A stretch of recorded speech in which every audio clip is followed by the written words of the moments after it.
Hello students, welcome to Equator Academy. और एक छोटा सा वीडियो है आप लोगों के लिए जो आप में से सोच रहे हैं किसकी तैयारी करने के लिए, UP PSC RO ARO examination के लिए। तो आप में से कई लोग ये सोच रहे होंगे कि क्या है आरओ एआरओ के एग्जामिनेशन का पैटर्न। तो सबसे पहले स्टेज यही जानना है कि भाई एग्जामिनेशन का पैटर्न क्या है, किस तरीके से हम अपनी जो स्ट्रैटेजी है इस पैटर्न के अकॉर्डिंग जो है वो प्रिपेयर करें। चलिए शुरुआत करते हैं यूपी पीएससी आरओ के एग्जामिनेशन पैटर्न को समझने की। और फिर कुछ आने वाले वीडियोस में मैं इसकी कुछ इंपॉर्टेंट जो किताबें हैं वो आपके साथ डिस्कस करूंगा। आने वाले वीडियो में कुछ इसके जो एमसीक्यूज हैं जो मोस्ट एक्सपेक्टेड आपके एग्जाम में आ सकते हैं, उसको लेके कुछ हम लोग जो वीडियोस हैं वो जो है हम लोग अपलोड करेंगे। चलिए शुरुआत करते हैं एग्जामिनेशन पैटर्न को समझने की। तो सबसे पहले आपको ये समझना है कि जब आप आरओ का एग्जाम क्वालिफाई करते हैं तो आप बनते क्या हैं। आप जो अ, उत्तर प्रदेश सेक्रेटरीट है जिसको हम लोग क्या बोलते हैं, सचिवालय बोलते हैं, वहां पे आप क्या बनते हैं, समीक्षा अधिकारी बनते हैं हिंदी में, यानी कि इंग्लिश में क्या बोलते हैं उसको आरओ बोलते हैं।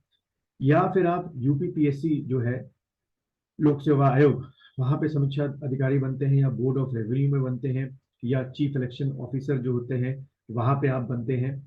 और इसी तरीके से आपके जो दो डिपार्टमेंट है उन्हीं में आपको समीक्षा अधिकारी या सहायक समीक्षा अधिकारी जो है वो पोस्ट मिलती है। तो आपको ध्यान रखना है कि जो समीक्षा अधिकारी या आरओ है, सबसे सिंपल वाला, तो एक तो आरओ की पोस्टें आपकी आती हैं, सेकंड आपकी एक पोस्टें क्या आएंगी, ए आरओ की पोस्टें आपकी आएंगी। तो ये एक आपका बंच हो गया आरओ ए आरओ। फिर आप देख रहे होंगे कि अकाउंट्स लिखा हुआ है, हिंदी लिखा हुआ है, उर्दू लिखा हुआ है। तो इनके भी क्या होते हैं, आरओ होते हैं। और इनके लिए थोड़ी सी अलग एजुकेशनल क्वालिफिकेशन होती है। ठीक है, उसके बारे में हम आने वाले वीडियोस में डिस्कस करेंगे। लेकिन आज जो मैं वीडियो बना रहा हूँ मेन टॉपिक है जो आरओ होता है जिसमें सिंपल ग्रेजुएशन मांगी जाती है, हम उसके बारे में सिर्फ बात करेंगे। ठीक है, तो ये आपको समझ में आ गया हो कि जब आरओ आप क्वालिफाई करते हैं तो आपको तीन जगह काम करने का मौका मिलता है। पहला आपका हो गया सेक्रेटरीट यानी कि उत्तर प्रदेश सचिवालय में, दूसरा आपका हो गया पीएससी यानी कि उत्तर प्रदेश लोक सेवा आयोग में, और तीसरा आपका हो गया बोर्ड ऑफ रेवेन्यू जो है, राजस्व विभाग जो होता है, वहां पे आपको काम करने का मौका मिलता है। अब अगला सबसे पहले दिमाग में सभी जो कैंडिडेट हैं उनके आता है कि भाई इसमें एज क्या होती है। तो देखिए, इसमें जो एज मैंने यहाँ पे लिखी है वो आपका जनरल कैंडिडेट के लिए लिखी है, समान अभ्यर्थी के लिए लिखी गई एज है। अगर आप एससी को, एसटी को या ओबीसी को बिलोंग करते हैं तो उसके अकॉर्डिंग जो अधिकतम आयु है वो बढ़ जाएगी। मिनिमम आयु यानी कि मिनिमम एज जो है वो तो आपकी 21 ईयर रहेगी। लेकिन अगर आप जनरल कैंडिडेट हैं तो मैक्सिमम 40 ईयर्स तक ये फॉर्म भर सकते हैं। लेकिन अगर आप एससी कैटेगरी को बिलोंग करते हैं, एसटी कैटेगरी को बिलोंग करते हैं, तो आपकी जो एज है उसमें क्या है, रिलैक्सेशन है। उसके बारे में डिटेल में हम लोग फिर कभी किसी वीडियो में डिस्कस करेंगे। लेकिन उसमें अच्छी खासी आपको एज रिलैक्सेशन मिल जाती है। तो दिमाग में रखना है एज फैक्टर के हिसाब से जनरल अभ्यर्थी जो है 21 से लेकर 40 साल तक के अगर आप हैं तो ये फॉर्म आप आराम से भर सकते हैं। दूसरा, क्वालिफिकेशन की बात करें तो मैंने अभी पहले पिछली स्लाइड में आपको बताया था कि आप अगर आरओ और एआरओ का फॉर्म भर रहे हैं जिसमें आगे अकाउंट्स या हिंदी या उर्दू नहीं लिखा हुआ है, तो सिंपल आप ग्रेजुएट होने चाहिए। अब ये ग्रेजुएशन बीए भी हो सकती है, ये ग्रेजुएशन बीकॉम भी हो सकती है, ये बीएससी भी हो सकती है, ये बीटेक भी हो सकती है, ये बीबीए भी हो सकती है। जो ये चार पांच आपकी डिग्रियां हैं, या बीएससी एग्रीकल्चर, बीएससी फॉरेस्ट्री, ये सब चीजें आपकी हो सकती हैं। तो ऐसी डिग्री जो कि ग्रेजुएट मानी जाती हो बाय दी यूजीसी, तो आप उसके भरने के लिए एलिजिबल है। चाहे आपने ग्रेजुएशन क्या की हो, रेगुलर की हो, चाहे आपने ग्रेजुएशन प्राइवेट की हो, आप इस फॉर्म को भरने के लिए एलिजिबल है। अब हम बात करते हैं तीसरी चीज की, स्टेजेस की, यानी कि इसमें कौन कौन से ऐसे स्तर हैं जिसको क्वालिफाई करने के बाद आप क्या बन सकते हैं, आरओ बन सकते हैं। तो देखो, पहला स्टेज जो है वो प्रीलिम्स होता है जिसको हम लोग हिंदी में प्रारंभिक परीक्षा कहते हैं। ये एक तरीके का स्क्रीनिंग टेस्ट होता है। और दूसरा जो आपका होता है वो मुख्य परीक्षा होती है, यानी कि मेंस के एग्जामिनेशन कहते हैं। तो आप कह सकते हैं कि इसमें दो आपकी क्या होती है, स्टेजेस होती है। तो चलिए इन दो स्टेजेस में सबसे पहले हम स्टेज की बात करते हैं, प्रीलिम्स यानी कि प्रारंभिक परीक्षा की, यानी कि स्क्रीनिंग टेस्ट की। क्योंकि ये फॉर्म बहुत सारे बच्चे भरते हैं और इनको कर्टेल करने का एक ही तरीका है कि भाई जो नॉन सीरियस स्टूडेंट्स हैं, या कंपटीशन इतना टफ कर दो कि भाई जो लेयर है, आपकी क्रीमी लेयर है, वही आपके मेंस के लिए क्या करें, क्वालिफाई। तो समझते हैं प्रीलिम्स के एग्जामिनेशन का पैटर्न क्या है।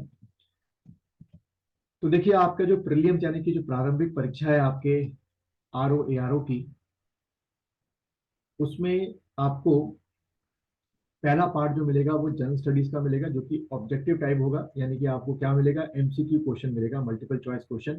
क्वेश्चन पूछा जाएगा, उसके 4 आपके क्या होंगे, ऑप्शन होंगे। इसके लिए आपको 2 घंटे मिलेंगे, यानी कि 120 मिनट मिलेंगे आपको। और इसमें टोटल जो क्वेश्चन करने होंगे वो आपको 140 क्वेश्चन करने होंगे। और इसके अगर हम मैक्सिमम मार्क्स की बात करें तो ये 140 ही मार्क्स है।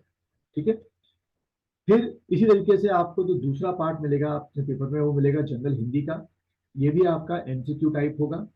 इसमें आपको 1 घंटा दिया जाएगा और इसमें 60 क्वेश्चन आपके हैं।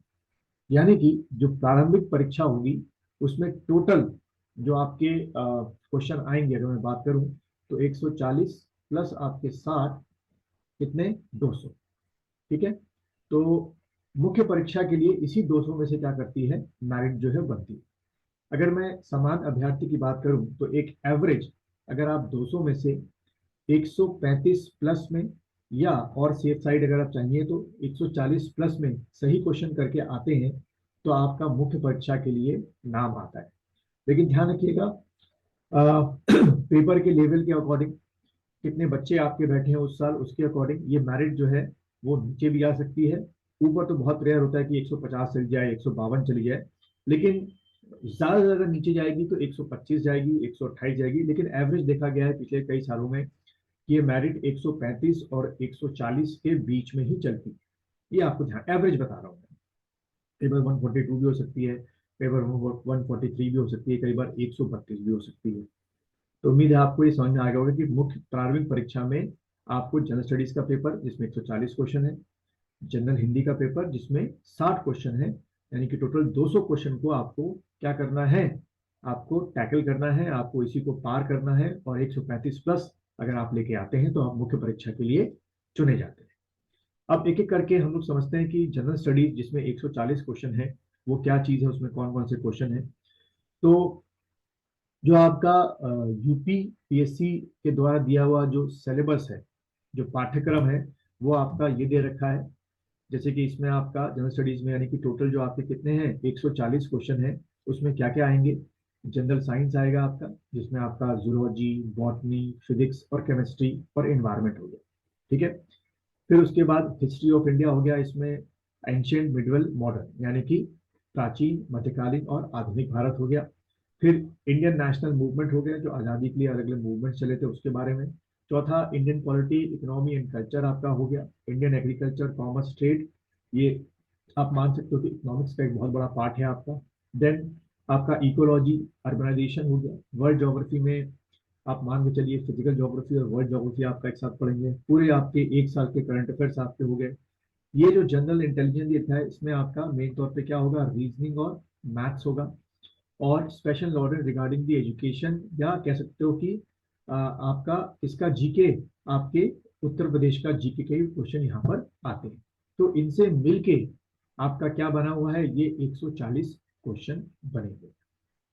उम्मीद है यहाँ तक आपको समझ में आ रहा होगा। इसका किस सेक्शन से कितने क्वेश्चन आपके 140 में आते हैं, यानी कि 140 में से जनरल साइंस से कितने क्वेश्चन हैं, हिस्ट्री के कितने क्वेश्चन हैं, पॉलिटी के कितने क्वेश्चन हैं। इसके लिए मैं एक और वीडियो बनाऊंगा जिसमें कैटेगराइज बाई कर रखा होगा मैंने, कि आपको समझ में आए कि आपकी स्ट्रैटेजी क्या हो सकती है। फिर अगर हम बात करें आपके जो हिंदी का पेपर है, यानी कि जिसमें आपके 60 क्वेश्चन है, प्रश्न 60 दे रखा है। ठीक है, 1 2 3 4 5 6, जैसे आप देख ही रहे हैं, 10 10 क्वेश्चन आपके आएंगे। विलोम के 10 क्वेश्चन, वाक्य और वर्तनी शुद्धि के 10 क्वेश्चन, अनेक शब्दों के लिए एक क्वेश्चन के 10 क्वेश्चन, तत्सम तद्भव और विशेषण विशेषण हो गया, पर्यायवाची। तो ध्यान रखिएगा, यहाँ पर आप मान के चलिए जो पिछला रिकॉर्ड रहता है स्टूडेंट्स का जो क्वालिफाई करते हैं प्रीलिम्स को, वो 60 में से लगभग लगभग हर बार एवरेज 50 प्लस क्वेश्चन सही करके आते हैं। यानी कि ये बहुत इंपॉर्टेंट रोल प्ले करता है 50 प्लस, या मैंने देखा है कई बार 40 प्लस भी हो जाता है अगर हिंदी थोड़ी सी आपकी क्या आ जाए, टफ आ जाए। तो आपको एक टारगेट अपना बना के चलना है कि हिंदी में 60 क्वेश्चन में से 40 प्लस आपको करने ही करते हैं। और अगर थोड़ा सा इनकेस अगर डिग्रेडेशन हो जाता है तो 35 प्लस के नीचे तो किसी हालत में मत करना। 60 में से 35 प्लस क्वेश्चन हर हालत में आपको करने, इसके अगर आप नीचे आए, 35 प्लस के नीचे आए, तो फिर प्रारंभिक परीक्षा क्वालिफाई होना थोड़ा सा मुश्किल हो जाता है, क्योंकि जीएस में क्वेश्चन ऊपर नीचे होते रहते हैं। उम्मीद है यहाँ तक आपको समझ में आ रहा होगा। तो ये हो गया आपकी प्रारंभिक परीक्षा के दोनों जो आपके पार्ट थे, जनरल स्टडीज और हिंदी, उसका एक एक्सप्लेनेशन किस तरीके से क्वेश्चन आपके आते हैं। और जब आप प्रारंभिक परीक्षा को क्वालिफाई कर लेते हैं तो फिर आपका आता है मेंस एग्जामिनेशन, यानी कि मुख्य परीक्षा। तो मुख्य परीक्षा में ध्यान रखिएगा आपके 3 पेपर हैं। पहला है आपका जनरल स्टडीज सामान्य अध्ययन, बिल्कुल उसी तरीके से है, यानी कि क्या एमसीक्यू टाइप से है, और इसमें आपके 120 क्वेश्चन आएंगे। ठीक है, वहां देखिएगा आप 140 क्वेश्चन थे, लेकिन उसमें कुछ मैथ्स रीजनिंग के भी थे। यहाँ पे आपके 120 क्वेश्चन। फिर दूसरा जो आपका पेपर होगा वो जनरल हिंदी एंड ड्राफ्टिंग का होगा। इसका भी हम डिटेल बाद में तैयार करेंगे मेंस का, जिसमें आधा पार्ट कन्वेंशनल होगा, यानी कि आपको लिखना होगा, पत्र लेखन आपका हो गया, पत्राचार हो गया, ये सब लिखना होगा। दूसरा आपका फिर से हिंदी का क्या होगा, एमसीक्यू टाइप होगा। और तीसरा पेपर जो आपका होगा वो किसका होगा, ऐसे का होगा, आपको निबंध लिखने होंगे। तो मुख्य परीक्षा आप समझ सकते हैं कि 3 पेपरों से मिलकर बनी हुई है। ठीक है, जो पहला पेपर है उसके जो टोटल मार्क्स हैं वो 120 मार्क्स हैं, जैसे नीचे दे रखा है मैंने। जनरल हिंदी का जो है उसके आपके 160 मार्क्स हैं, और ऐसे का जो पेपर है उसके दोबारा से 120 मार्क्स, यानी कि टोटल जो मुख्य परीक्षा की मेरिट बनती है वो आपकी 400 में से बनती है। उम्मीद है यहाँ तक आपको मुख्य परीक्षा के बारे में समझ में आ गई। इसके जो एक्सप्लेनेशन है वो मैं आने वाले वीडियो में आप लोग के लिए तैयार करूंगा। अभी आप एक इंट्रोडक्शन टाइप का समझिए कि ये वीडियो है कि किस तरीके से आपको तैयारी करनी है, या क्या क्या आपके एग्जामिनेशन का पैटर्न होता है।